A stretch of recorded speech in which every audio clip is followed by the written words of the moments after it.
ముఖ్యమంత్రి గారి ఆదేశాలతోటి తుంగభద్ర బోర్డు ఉన్నతాధికారులతో మళ్లీ చర్చించడం జరిగింది.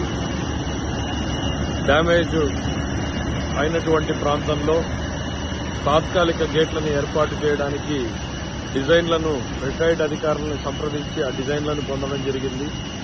కాంట్రాక్టర్లను కూడా ఇద్దరిని ఫైనలైజ్ చేయడం జరిగింది. పనులు కూడా వెంటనే ప్రారంభమవుతాయి. అధికారుల బృందం కూడా అక్కడికి చేరుకునేటువంటి పరిస్థితి ఉంది. ఈ విషయాలన్నీ మీతో ఎప్పటికప్పుడు షేర్ చేసుకోవాలనేటువంటి ఉద్దేశంతోనే మేము ముందుకు రావడం జరిగింది. Thank you.